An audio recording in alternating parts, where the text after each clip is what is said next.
मेरे rail apprentice के सभी क्रांतिकारी साथी, नमस्कार। मेरा नाम संजय गाबा है। मैं लगातार आप लोगों को पिछले कुछ दिनों से बार बार बातचीत और व्हाट्सएप के माध्यम से, टेलीग्राम के माध्यम से, फेसबुक के माध्यम से करने का प्रयास कर रहा हूं। साथियों, जैसा कि आप जानते हैं, मैं कांग्रेस मुख्यालय में बैठता हूं। कामगार कर्मचारी कांग्रेस का मैं राष्ट्रीय उपाध्यक्ष हूं। आपके कुछ साथी पिछले 6 महीने से लगातार मेरे टच में हैं, लगातार मेरे पास आते हैं। अब उनकी समस्याओं पर गहन चिंतन, गहन चर्चा हमारी लगातार हो रही है। उसको देखते हुए हमने निर्णय लिया, क्योंकि 2014 से आपकी रेल अप्रेंटिस की जीएम पावर मोदी सरकार ने, भाजपा सरकार ने खत्म कर दी, जिससे 1 लाख से ऊपर रेल अप्रेंटिस की नौकरी लगातार नहीं मिल रही है, उनका रोजगार नहीं है, उनको आय का, घर चलाने का कोई साधन सरकार ने छोड़ा नहीं है। जीएम पावर होती तो उनको, जितने लोग लड़कों ने रेल अप्रेंटिस करी, वो इज्जत की नौकरी कर रहे होते, अपना घर अच्छे से चला रहे होते। अब ये भी देखने में आया कि आप लोग स्थानीय नेताओं के आगे पीछे, दिल्ली के नेताओं के आगे पीछे, यूनियन के नेताओं के आगे पीछे लगातार आप अपनी घूम घूम कर गुहार लगा रहे हैं। कोई आपकी सुनवाई नहीं है। आपको बुला करके सिर्फ एक फोटो सेशन होता है, या आपको सिर्फ बातचीत करके, मीठा कुछ बोल करके, मिठाई खिला करके वापस भेज दिया जाता है कि आपके लिए हम जंग लड़ेंगे, या कोई भी आश्वासन आपको दे दिया जाता है। लेकिन 10 साल में आपसे पूछना चाहता हूं, क्या किसी आश्वासन का आपका हल निकला? 1 लाख आप रेल अप्रेंटिस से ऊपर हैं, 1 लाख से ऊपर लड़के हैं, क्या एक भी आदमी को नौकरी मिली? नहीं मिली।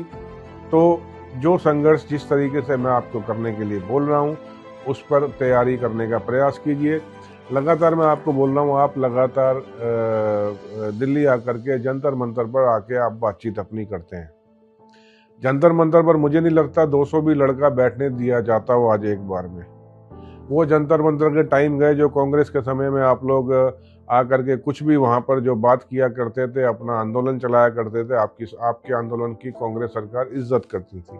आज के समय में आप देखिए, जंतर मंतर के दोनों साइड बैरिकेडिंग कर दी है।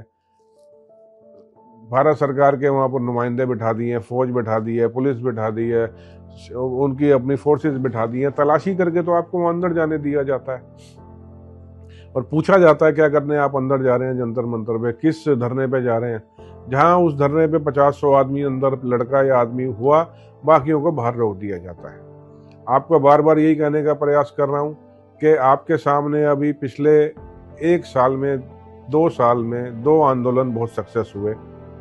किसान आंदोलन, किसानों ने जो काले कानून नरेंद्र मोदी की सरकार लाई, किसानों ने एकदम दिल्ली को घेरा, एकदम दिल्ली के आसपास आकर के बैठ गए। लगातार 11 महीने वो धरने पर बैठे, उनकी बात को सुना गया। आज की डेट में काले कानूनों को भारत की भाजपा सरकार ने रोक दिया। दूसरा, आपके सामने बात मैं लगातार कर रहा हूँ, ओल्ड पेंशन स्कीम की भी काफ़ी दिनों से, काफ़ी सालों से एक मुहिम चल रही है, और उस मुहिम का रिजल्ट ये निकला कि अभी मतलब 20, 25, 30 हज़ार लोग अभी आकर के बैठ गए थे रामलीला ग्राउंड में। तब सरकार ने इसको सीरियसली लिया, और आज के समय में हिंदुस्तान का एक एक नेता, चाहे किसी भी पार्टी का है, किसी भी दल का है, उसने पेंशन स्कीम के ऊपर बात करनी शुरू कर दी है। वो लोग आपस में समन्वय बैठा करके हर तरीके से जंग के लिए तैयार हैं, तो आप लोग क्यों नहीं हो सकते?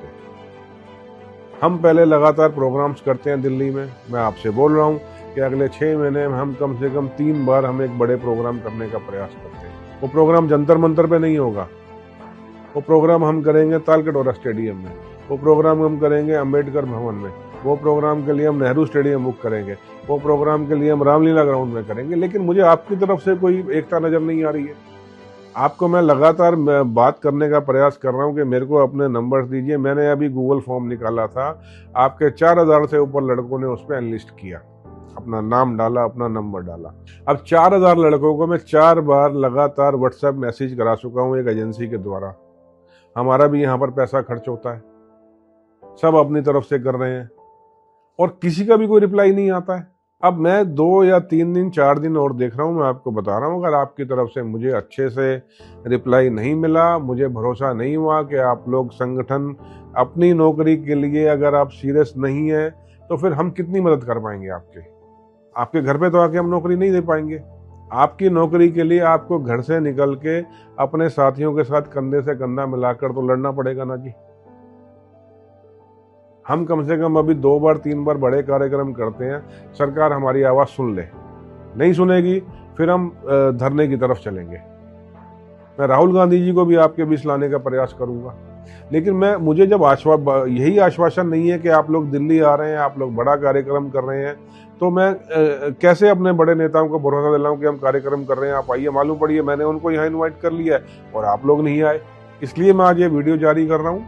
आप बात को गंभीरता को समझिए। आप हमारे हाथ अगर मजबूत करेंगे तो आप अपना कदम अपनी नौकरी की तरफ जल्दी बढ़ा रहे हैं, जल्दी जाएंगे। हमारा प्रयास रहेगा कि आपके अच्छा सा आपका राहुल जी लगातार बोलते हैं, एक तो उनका एक स्लोगन है डरो मत। डरना आपने किससे है? क्यों डरना है? आप अपने हक की बात कर रहे हो, अपनी नौकरी की बात कर रहे हो, अपने रोजगार की बात कर रहे हो। दूसरा, राहुल जी एकदम चाहते हैं कि भारत के हर घर में एक नौकरी हमेशा अवश्य हो, ताकि घर अच्छे से चले, आपका घर चलेगा, उससे देश की भी तरक्की है। मेरी इन्हीं बातों को आप बहुत समझिए। लगातार हम प्रयास करें कि ये ना हो कि आपका हमें साथ नहीं मिल रहा, आपका हमें सहयोग नहीं मिल रहा। आपके कुछ यूनियन के नेता आपको बहका रहे होंगे, मुझे मालूम है, मैं सबको अच्छे से जानता हूं कि ये सब बहकावा है, वहां कुछ नहीं होना है। अरे भाई, अपने रेलवे यूनियन के नेताओं से पूछो 10 साल में आपने क्या किया उनके लिए। उन लोगों ने 10 साल में आपके लिए क्या किया जो आपको हमारे पास आने से रोक रहे हैं। अपने लिए, अपने हक के लिए साथ आइए, अपने परिवार के लिए साथ आइए, अपनी नौकरी के लिए साथ आइए। बस इतना ही मैं कहना चाहता हूँ। लड़ना है रेल अप्रेंटिस की नौकरी लेने तक। धन्यवाद। जय हिंद, जय भारत।